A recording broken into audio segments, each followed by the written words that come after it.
Good evening, everyone. Thank you for your participation today. We will start the event.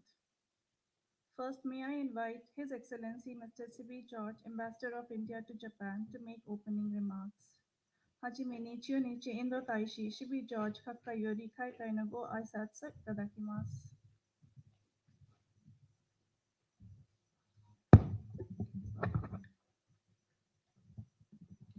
Your Excellency Mr. Atsushi Suzuki, Honorable Member of Parliament, Dr. D. Vijay Kumar, Commissioner and Secretary to Government of Meghalaya for Planning, Investment, Promotion and Sustainable Development, Sri Praveen Bakshi, Commissioner and Secretary, Commerce and Industries, Government of Meghalaya, Dr. Shakir Ahmad, Additional Chief Secretary, Government of Meghalaya, Dr. Yukihide Nakayama, Senior Director for Global Strategy, JETRO, distinguished guests, ladies and gentlemen.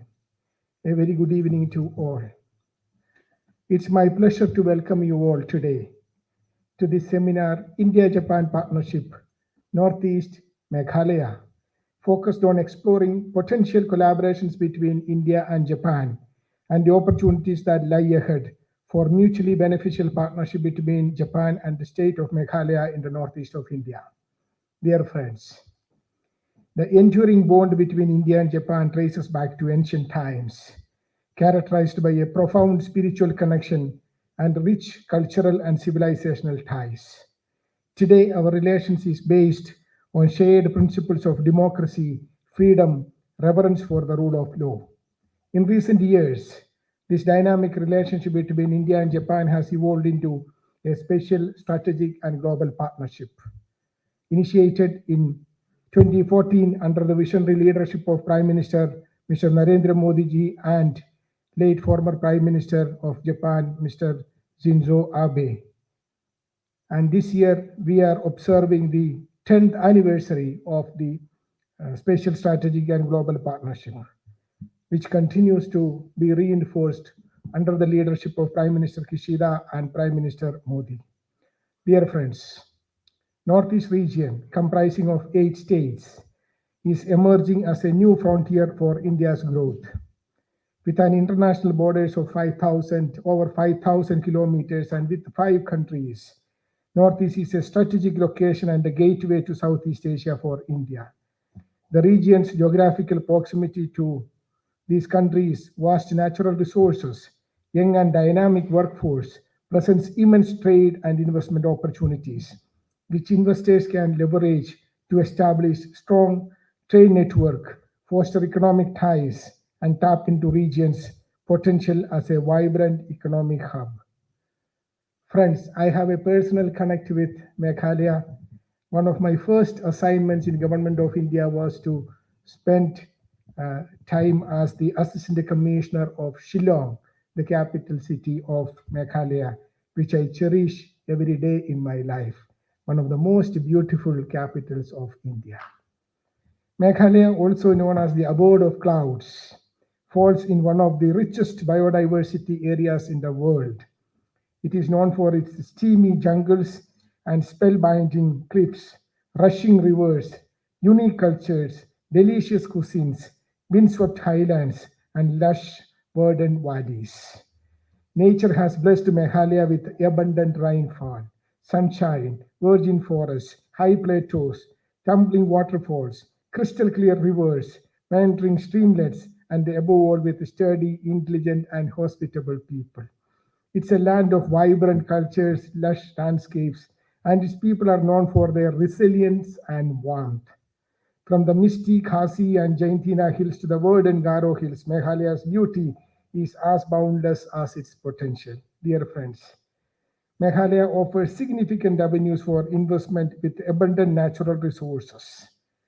We have several presentations and speeches lined up today from people who are actual practitioners and actually involved in engaging on a day-to-day basis in promoting investment and business in Meghalaya and with other countries. So I would not like to dwell deep into discussions on that front. Another area which I see significant possibility for collaboration is the skill development. And I'm sure that in coming months and years, we will continue to work on this as well. When I speak about India-Japan relationship, I always speak about the need for a quantum leap, a, a scaling up in our engagement. In terms of numbers, we can do definitely better.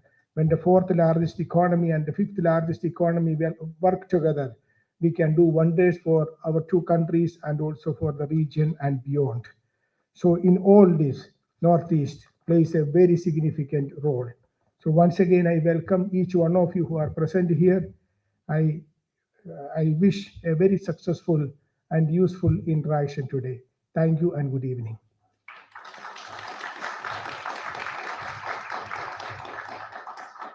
Thank you, sir, for the inaugural remarks. Next, we will have remarks from Mr. Yukihide Nakayama, Senior Director for Global Strategy, Southwest Asia Planning Department, JETRO. Suzuki Mashite, Nihon Boiki Shinko Kiko Kikakubu, Global Senryaku, Nansei Asia, Senior Director Nakayama Yukihide, Shiyorigo Aisatsu Itadakitai to omoimasu. Yeah, thank you. His Excellency Mr. C.B. George, Ambassador of India to Japan, Mr. Dr. Vijay Kumar, Commissioner and Secretary to the Government of Meghalaya, Planning, Investment, Promotion and Sustainable Development Department, distinguished guests and speakers, good evening and good afternoon. Yes.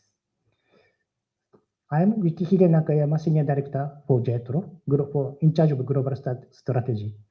So far, Meghalaya may not be very familiar in Japan, but it has a strong affinity with Japan, and the Japanese ODA projects are underway in the state. The Japanese cannot forget Meghalaya. Once they get to know this point, I would like to introduce a few points. Shillong, the capital of Meghalaya, is famous for its cherry blossoms and has a culture of admiring them. Japan and Meghalaya are probably the only two states that has a culture in which the entire population comes together to admire cherry blossoms. First of all, Meghalaya has something in common with Japan in this respect.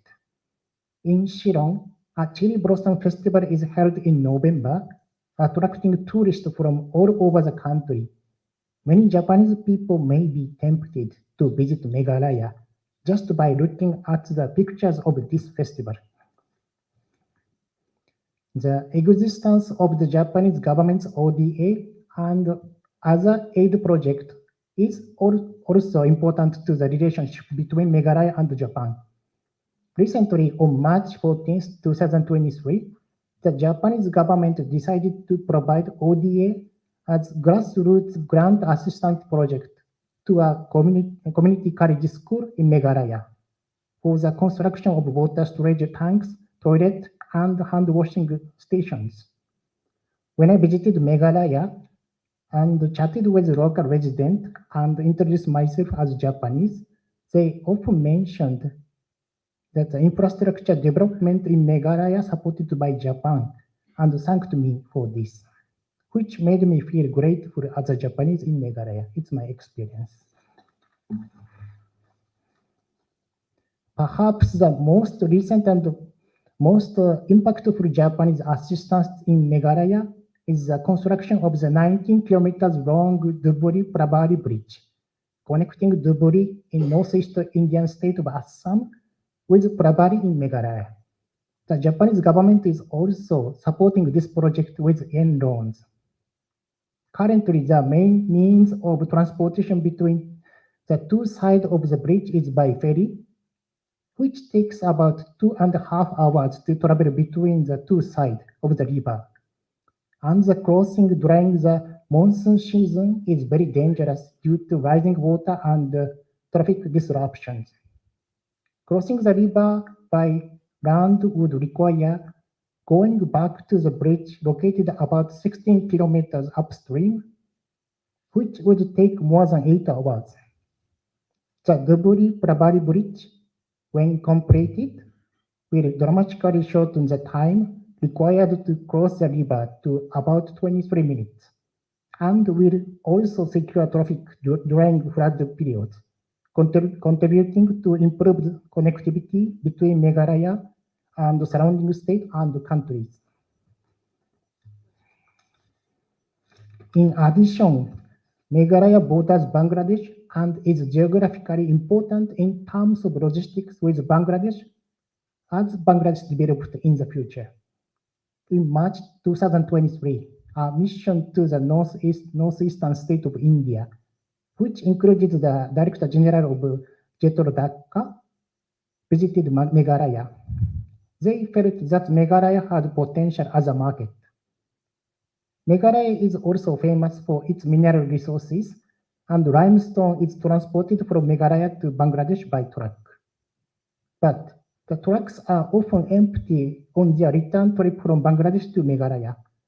As roads are improved, some Japanese companies hope to increase the amount of goods needed in Meghalaya to be transported from Bangladesh. Thus, as infrastructure development progresses, Meghalaya-Bangladesh connectivity is likely to strengthen in the near future. In addition, with the completion of the Dhubri-Prabhari Bridge mentioned earlier, connectivity from Bangladesh to not only Meghalaya, but also to Assam and Bhutan is expected to be strengthened. And Meghalaya is expected to become even more important as a logistic hub in the near future. I'm pleased if Japan will continue to play an important role in infrastructure development and contribute to the development of Meghalaya. JETRO also would like to do its small part this year to enhance connectivity between the northeastern state of India, including Meghalaya, and the surrounding areas. Now we are thinking of specific plans and projects, but we would be very grateful for the cooperation of everybody here when we implement them. Thank you for listening, everybody.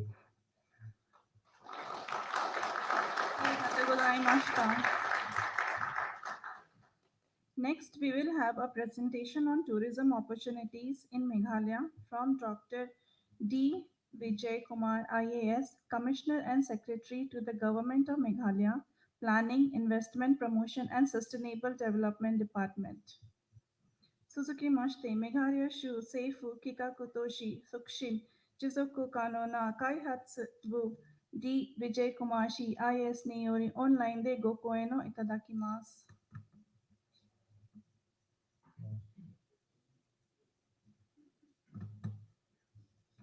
Can you see our slides?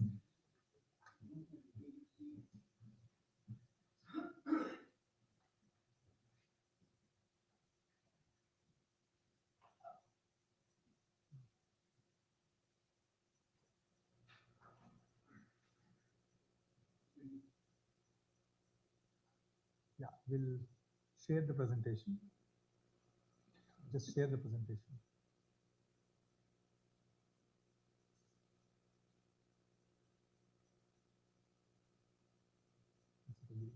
Presentation.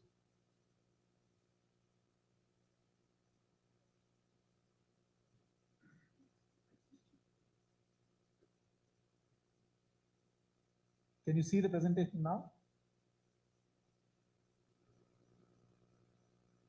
You cannot see anything.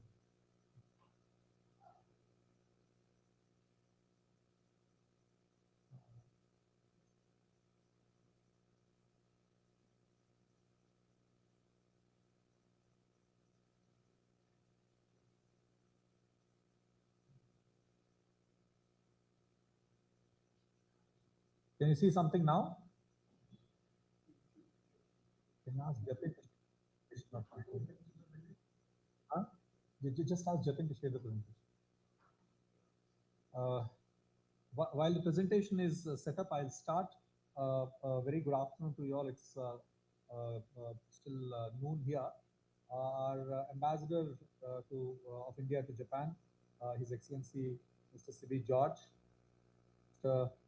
Yukihide Nakayama, who is the Senior Director of the Global from JETRO, all the delegation from the Japanese side, from the Indian side, and the officers of the state government of Meghalaya who are joining here, led by our additional chief secretary, Dr. Shakil Ahmed.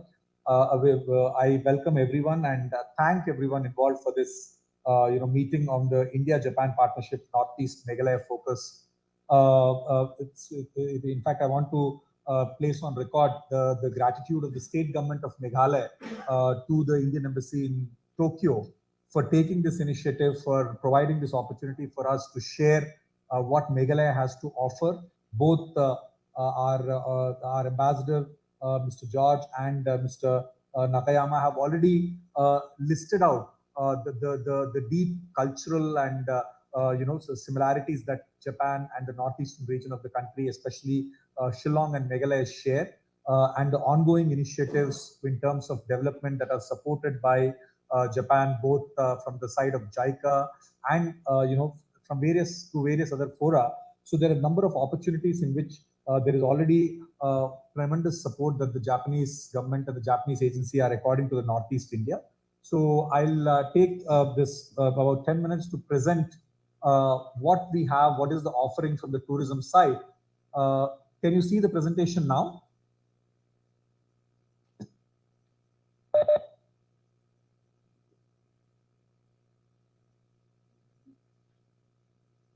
Has it started? No, why don't you ask somebody else to share? It's the easiest thing.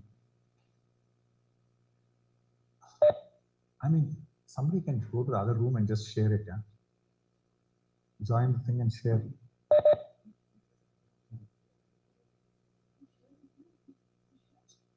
Yeah, if you can do that. No, but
can we move, please? So I just want to start the presentation with everybody spoke about the cherry blossom, the sakura. This is the cherry blossoms of Shillong city in the heart of the city and across various areas. We have these beautiful cherry blossoms in the month of November. Next. So we want to just show a little snapshot of the state of Meghalaya. So Meghalaya is one of the northeastern states, one of the 8 northeastern states. So we have a huge international border with Bangladesh, about 440 kilometers. So Meghalaya is a small state. The GDP of Meghalaya currently is just about close to $6 billion. But we have a vision to double our GDP, take it to beyond $10 billion by 2028 in the next 4 years. So another very unique thing of Meghalaya, which is of possible interest to Japan, is the forest cover. So Meghalaya is one of the states of the country where we have up to about 76% forest cover. The population is about 3.8 million and a very high literacy rate again. So about 75% is the literacy rate of Meghalaya. While tourism sector's contribution to the overall GDP is not very significant, the tourism sector's contribution is only about, as on today, 4% to our GDP. Next slide, please.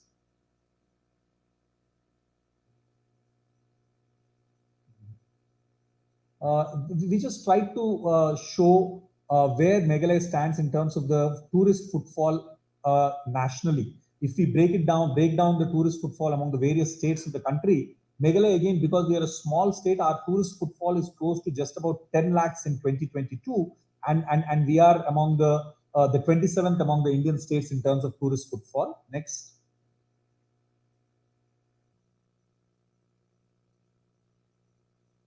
Next slide, please.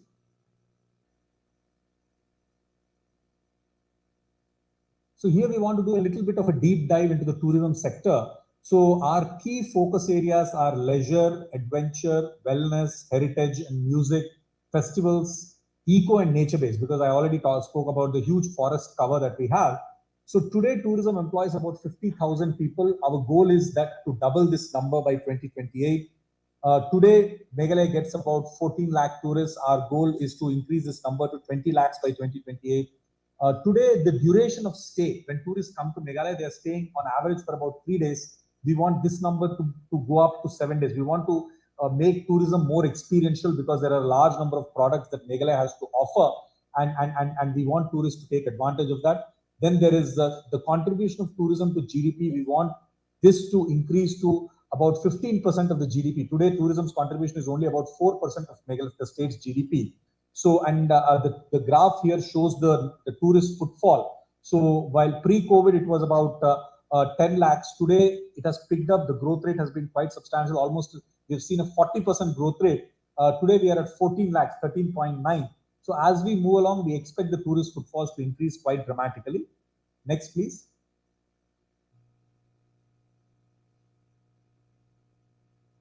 So this is a very important slide. These are the key tourism offerings of the state. I'll spend a little bit of time on this.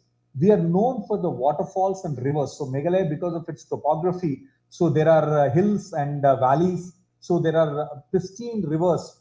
Many of these rivers, which are spring-fed, which come from forests. These rivers are there, and because of the topography, the rivers and the water creates beautiful waterfalls. We have one of the largest concentration of waterfalls, some of the highest waterfalls, multi-tiered waterfalls exist in the state, and this provides a lot of opportunity both just for nature-based hiking, nature-based adventure tourism, which is possible. India's cleanest river, which has been acknowledged by our Honorable Prime Minister, which is called the Umgod, is in Meghalaya, the cleanest river where you have transparent waters which can be seen. India's tallest plunge waterfall is also in Meghalaya. It's called the Nokalikai. So this is one very important offering of Meghalaya, which is waterfalls and rivers. Then the second is music and festivals. So Shillong is called the rock capital of India. So we have a very vibrant music culture.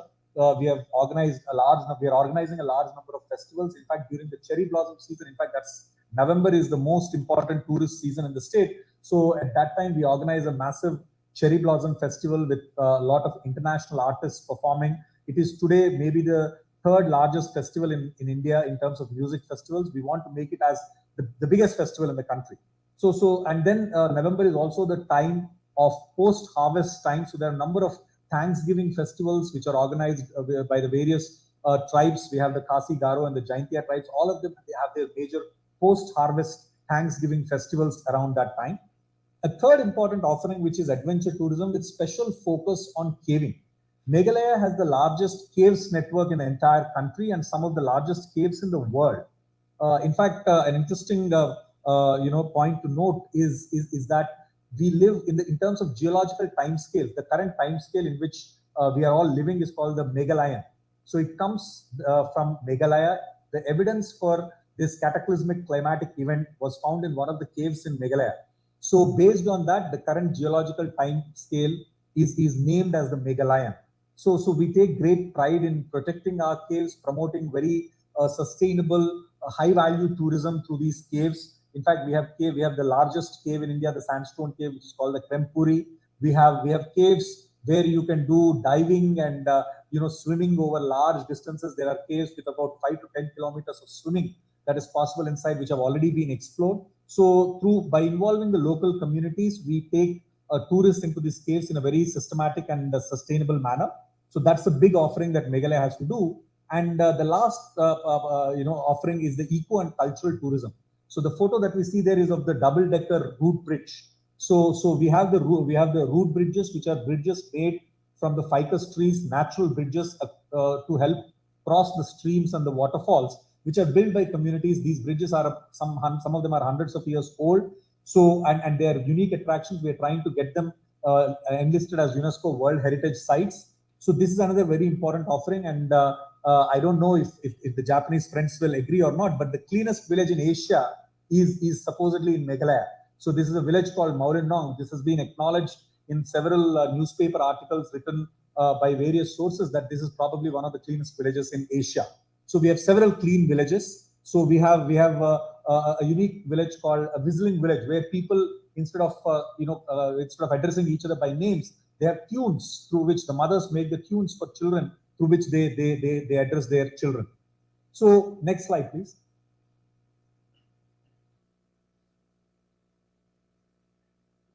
This is a slide where we are showing where tourists of Meghalaya are coming. A large percent of the tourists, the inbound tourists that we are getting are from within the country. We do have, thanks to our border with Bangladesh, we have a good number of tourists from Bangladesh coming in. However, we understand that there is potential, given the for tourists from Japan and from other South Asian, Far Asian and South Asian countries to come to Meghalaya. So we are upgrading our airport. Shillong has an airport which is just we are upgrading that so that large flights can land there.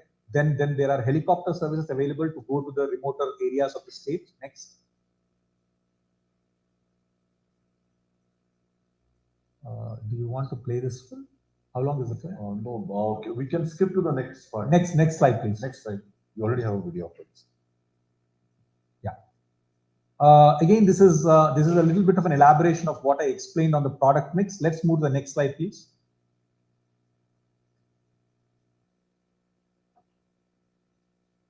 Next slide. Yeah. These are the waterfalls that I spoke about, the multi-layer cascading waterfalls that we have. Next. These are the sacred groves. Please move to the next slide. Yeah. So these are some of the hiking trails and the sacred groves, the sacred forests. The next is the music. So these are last November, we had international artists and national artists, well-known names performing in the state. Next.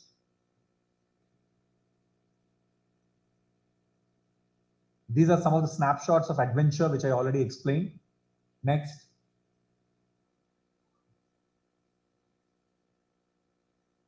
This is, of course, our cultural festivals and the cuisine. Next.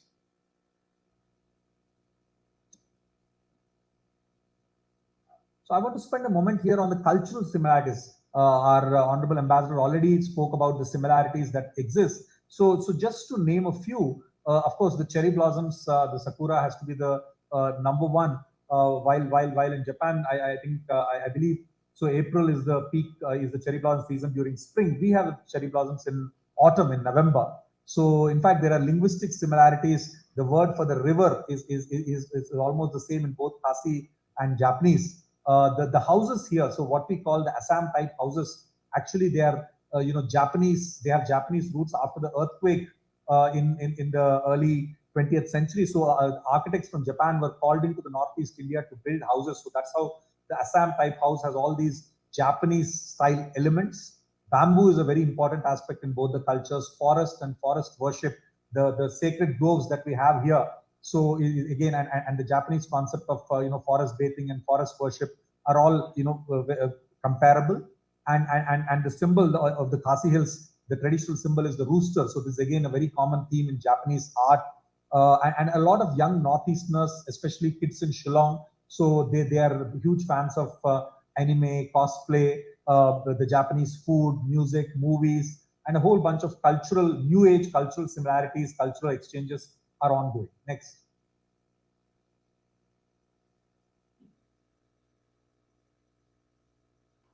Next slide. Yeah. So I just want to kind of summarize what are the investment opportunities we have available. In tourism, the biggest focus, as I said, while Meghalaya, the summary of Meghalaya tourism is that we have a range of offerings. There are innumerable things that can be done in Meghalaya, but we have a huge infrastructure gap, whether it is in terms of accommodation, whether it is in terms of creating iconic infrastructure, whether it is in terms of building hotels, resorts, whether it is in terms of improving the air road connectivity. So in all these areas, there is need for investments. The state has committed certain set of investment which come from the government of India projects, from externally aided projects, from agencies like JICA. but more investment is needed. So the state is now open to both private sector investment and investment from bilateral agencies like JICA to improve both the accommodation and other infrastructure that is available in the state.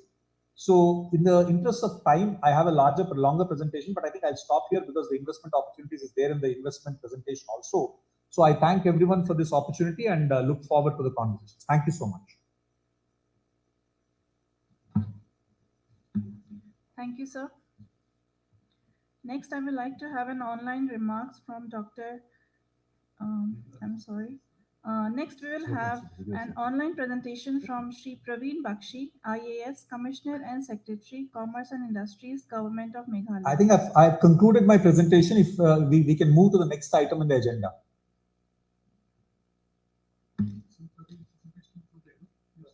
Yes. We will present. If we can move to the next.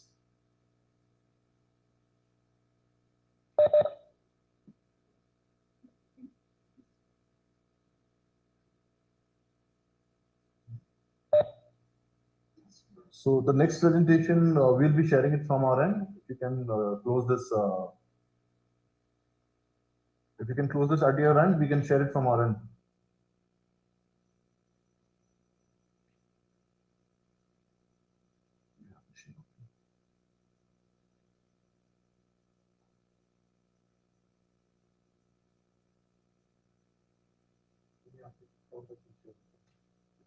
You have to close this presentation from your end so that we can share the next presentation, please. If you can hear us.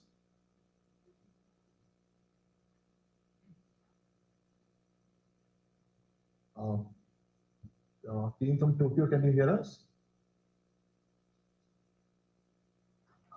Are we audible at all? Yes. Yes, sir, you're audible. So the tourism presentation, in the interest of time, I would like to conclude here. If we can, I think we want to load the second presentation. If you can take down this presentation, then we will share the second one and go to the investment presentation.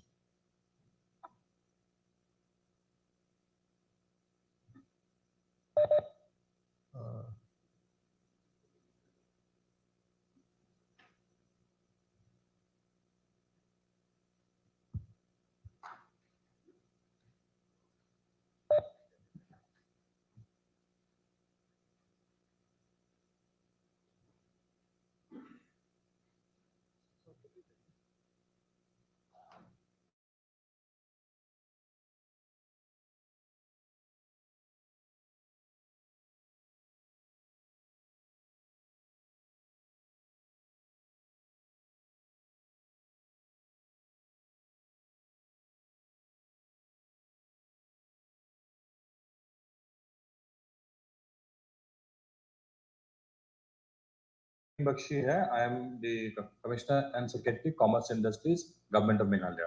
So I'd like to take you through a quick presentation on what are the investment opportunities in Meghalaya state. I'll skip those slides which have already been discussed by Dr. Vijaya. So we can go to the next slide, please. So we'd like to give an overview of the investment space in our state and how Japan is a very crucial and important partner for us. A lot of investment through EAPs has already happened in our state, and there is still tremendous scope for further enhancement of the ties between India and Japan through our state. So this is the broad outline of the presentation that we would like to show to you. Next.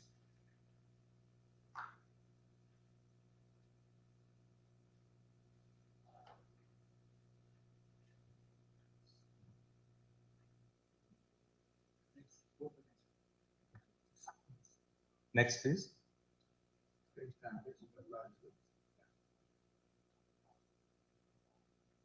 So we have a lot of partnerships which are ongoing between the government of Meghalaya and Japan. Some of these are the JICA assisted projects. The most crucial ones are North-East Road Network Connectivity Project. Then we have some important highways, which are the lifelines for our state also, which are being supported by JICA, this NH51 and NH49.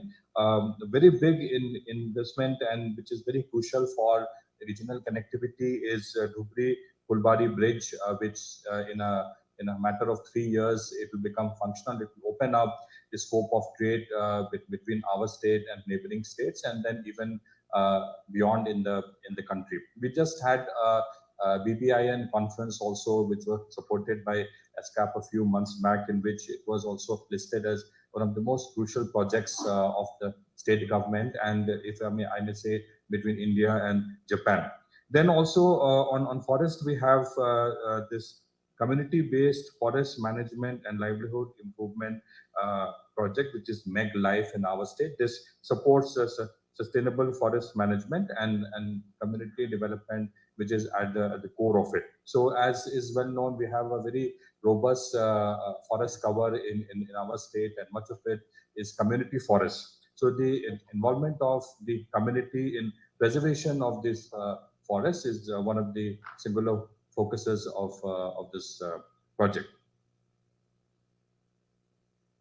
I think we are not able to load the slides from the MBCD. Right. So we would make a humble request if the slides can be put up from your side, from Tokyo.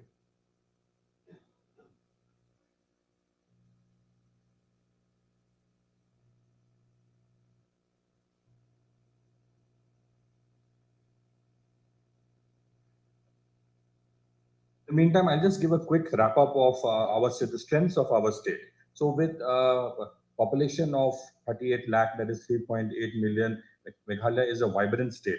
55% of the state's population belongs to the working age group, which is a very big demographic dividend for us. And we have many investments coming to state. We just had a seminar in Delhi under the Ministry of Donor, in which investments worth 2,800 crore have been pledged in our state, and these are mainly in education, in IT, in roads, and so on and so forth. Can we go to the next slide?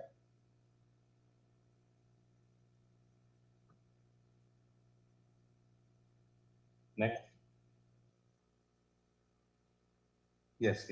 So this is the slide where I would like you to focus a bit, and also with 74% literacy rate in our state, there is a lot of opportunities for major investment in our state in IT, ITES sectors, edutech sectors, and this all is further supported by 5 new growth centers in state, and these are all in the outskirts of Shillong, not very far, where the government has availability of land. And we hope that with positive investment coming into the state in education, in IT, we will be able to meet the target which has been Honorable Chief Minister, that our state should be able to double its economy in the next few years. By 2028, it would be a $10 billion economy. Next.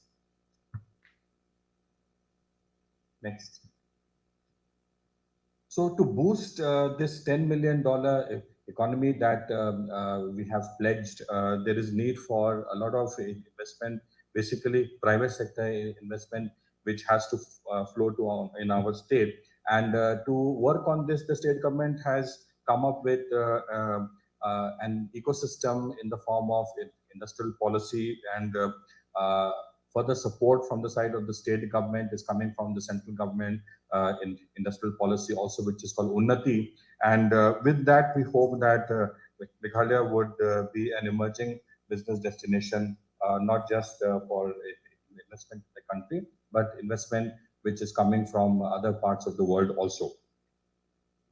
You're not able to see the slide which I'm talking about, but we'll come to it also. So how are we planning to work on this major investment push which we are talking about? So one way is the future-ready industrial parks which are supposed to come up. We have identified land parcels with very good connectivity, basic infrastructure will be there, availability of water power will be there. And these will be green, sustainable parks which will bring in investment in the state from all parts of the country and from other parts of the world also. Tourism, I'll not touch much because our Commissioner and Secretary Tourism has already spoken about it. So definitely we hope that much of the investment which is coming to our state will come for tourism, hospitality, and the like-minded sectors. Next. Can we come to the slide of IT and ITES sector? 2 minutes. They are loading it from Okay. Yeah. So coming to some of the points while we load the stand, while we load the presentation, the IT and ITES sector has emerged as a sunrise sector for our state. And already we have come up with Shillong Tech Park 1, which has 1 lakh square feet, where we have very good international players, Medusin, 24/7 AI. These are firms which are based in the US, and they have expanded their footprint in our state.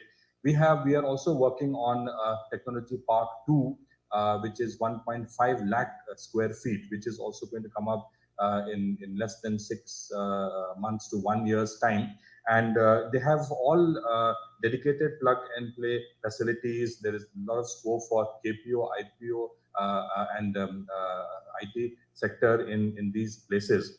We have just got the sanction from Ministry for 1 more tech park, which will be in Tura, which is in the western region of our state. So as you can see down below, we have key market players already invested with us in the IT sector, and we hope that it will only grow in the next few years. Next. So the next sunshine sector for us is food processing industry. So it's no secret that the products of Meghalaya, like mandarin orange, pineapple, khasi orange, ginger, passion fruit, lakatong turmeric, which has got a GI tag, they have already created a benchmark of sorts, global benchmarks, if I may add, in terms of the quality, in terms of the food taste, and it has been a big boost to the state to project it itself globally also. On top, if you see, there is a meet of there is in a mall in UAE, if I'm not mistaken, there's a display of Khasi Mandarin. So it has traveled beyond our borders also. The pineapple of our state is also deemed to be the sweetest, that does not leave behind any residue, and very good for any kind of food processing unit. Next. The other focus sectors of our state are healthcare, which is also an emerging area. The state is really looking forward to a drug manufacturing unit. We are very much aware that in Sikkim, a lot of pharmaceutical companies have come. The investment ecosystem being no less than the state of Sikkim, we hope that in the future, pharmaceutical companies, drug manufacturing units will also come up and open shop in our state. We are working as a state on public-private partnership for medical colleges. Already there is one coming up in Shillong, and then one supported by the central government, which is coming up in Tura, which is in the western region of our state. And alternate medicine is another wonderful area, which is quite open, virgin area, if I may say, in which there is a lot of scope for investment in Ayurveda, homeopathy. We already have a Northeast Regional Center for Ayurveda and Homeopathy in Shillong, and we hope that it will help support various alternate medicine manufacturing units. Handloom, handicraft, textile have always been our strength, and there are many training centers, capacity building centers. Now under MSME Ministry, there is a RAMP scheme also, which is a World Bank supported scheme, which gives further support to MSMEs, on which the particular area of interest is handloom, handicraft, and textile. Next. The other core areas which are very, very crucial for us, and which give us a lot of opportunity to reach out to all the stakeholders in the country and beyond. The education and skill development sector, because of the rich demographic dividend that we have, there is good scope for skills training in our state. There's a lot of scope for having international schools, private colleges, universities. Shillong has the most pristine and environment. It is not very cold, not hot at all. So this congenial climate helps having these state-of-the-art campuses in our state. Music, films, entertainment. Of late, this has also really picked up. We have had some Bollywood movies being shot fully in Shillong. A lot of music videos which have gone viral, and of course the tourism videos, if we see, are already creating waves all over the country. Next. So how do we envisage or envision to make these things happen? So we have this business enabling ecosystem in place. Next. The state government has come up with its own industrial policy, which is in complete harmony with the Unnati policy, which is the policy for the Northeast in industrial policy for the state. We have come up with Invest Meghalaya Authority, a single window system will be in place to unified investment portal, fast tracking of all applications. There will be a linking between the state investment portal and the national level investment portal, which is in place with the seamless integration. And there will be a dedicated team in place which has been worked out, which will be able to support with support from the state government in terms of infrastructure and land banks. One of the key concerns which are raised off and on when people come to invest in our state is about the land bank, because of the Land Transfer Act which we have in our state. But we have found a way to circumvent it, and we have come up with our own land banks which are bought and owned by the state. Next.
So we are back now. Are you able to hear us, please? Yeah. Thank you. So I'm just coming to the last two slides. So if you see like what I was sharing, I'll take up from where I left. We are a policy-driven state. We have a Northeast industrial policy in place in the form of Unnati 2024. The state government policy was quick to follow that, and like I said, they are both in sync and in harmony. In fact, if I may add, apart from the three basic incentives which are there in the Unnati policy, the state government has several additional incentives to offer also in the form of like if investment is made into the state which is compliant with renewable energy norms and conventions that we have in our state, rainwater harvesting, they will be eligible for additional incentives in our state, and some of it is in linked with transport, EPF, and further going a step further for physically challenged person also, there is a set of incentives which has been specially designed. Next. So this is the overall picture. This is what we have to offer. Our MIPP, this our state's investment policy hopes that $1.7 million incentives should come to, I mean, this much is the combined incentives. We hope that 100 crore worth of investment in the very near future is going to come. I've already mentioned 2,800 crore worth of MOUs have been signed with key stakeholders in travel, tourism, and infra through the Ministry of Donor, who are willing to invest in our state. And with all this this bouquet of incentives that we have to offer, and including the the congenial ecosystem in our state in terms of processes being followed to help and support any kind of investment, we are sure that we'll have a very long, tangible partnership with all our stakeholders. Particularly in the case of Japan, there are long cultural, emotional ties, and I'm sure that the government of Japan would be very keen to invest more and to strengthen our ties further with regards to the investment opportunities in our state. So on that count, I would like to thank each one of you for this patient listening of this presentation. Thank you very much. Thank you, sir. The video is working. Yes, sir. Now they'll make an Next, there will be an online remark from Dr. Shakil P. Ahmed, IAS Additional Chief Secretary, Government of The video is on. Meghalaya. The video is working. And they will play it after. It's after your speech, the videos will be played. Are we audible? Yeah. I'm Dr. Shakil. I'm Additional Chief Secretary. I'll be quite brief. His Excellency Ambassador, Mr. Yukihiro Nakayama, Director, Devyani, my former colleague, my other colleagues here. Since both the colleagues have done an extensive presentation, what I would take is what Meghalaya can present is something, a state which work on a mission mode, and where we have the whole sector work with a missionary zeal. We have something unique, that is a salubrious climate and a cleanest and greenest state with core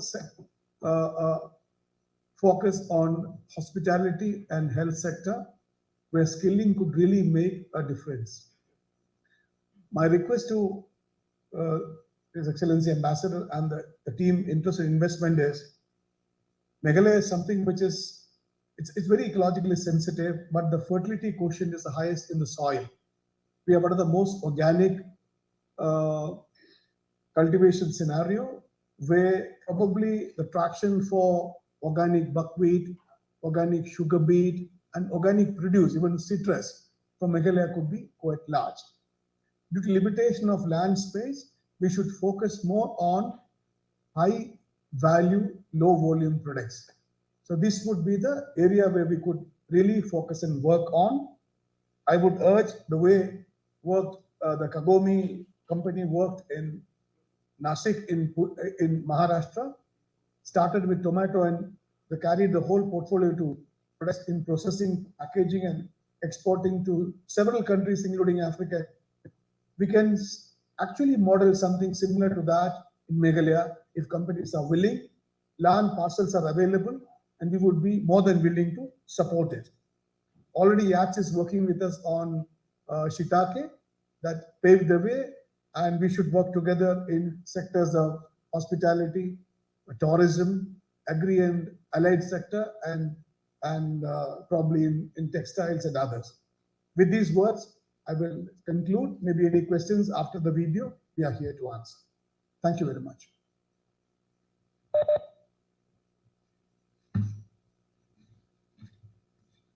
Thank you, sir. Now we are almost at the end of our event.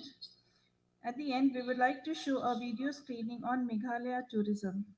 以上にもちまして、メガハラ州観光に関するビデオを上映いたします。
With this, we would like to conclude our program for today. Thank you for your participation. We are extremely sorry for the technical issue which occurred during the event. これでプログラムを終了したいと思います。本日はご参加いただきありがとうございました。技術的な問題につきましては誠に申し訳ございません。We would like to have a networking session with light refreshment just outside this auditorium. この後、軽食とネットワーキングセッションのこの会場を出てすぐのフォアで開催いたしますので、皆様ぜひご参加ください。ありがとうございました。